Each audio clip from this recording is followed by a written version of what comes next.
Pag taglamig talaga, gumagawa ako ng sarili kong lotion dahil nga talagang pag nasosobrahan sa heater ay talagang nadadry ang ating kutis na nagsisimula ang ating pangangati. Ever since talaga kapag taglamig dito sa Japan, ang palagi kong nilolotion pagkatapos kong maligo ay ang Johnson's Baby Oil. Iba kasi ang oil sa lotion.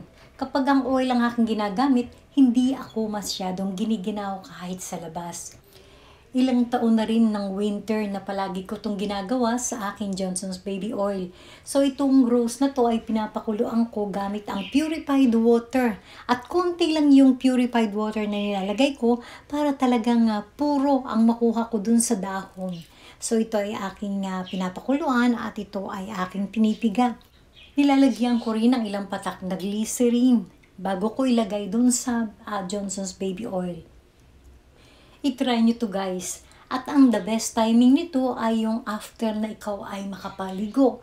So, nandoon ka sa bathroom at saka ka ngayon maglagay nito, aalugin muna to bago nyo ipahid sa inyong kutis. So, talagang malakas pa kayong pumuti kapag winter at ito ang inyong ginagamit. So, thank you so much guys for watching and see you to my next vlog.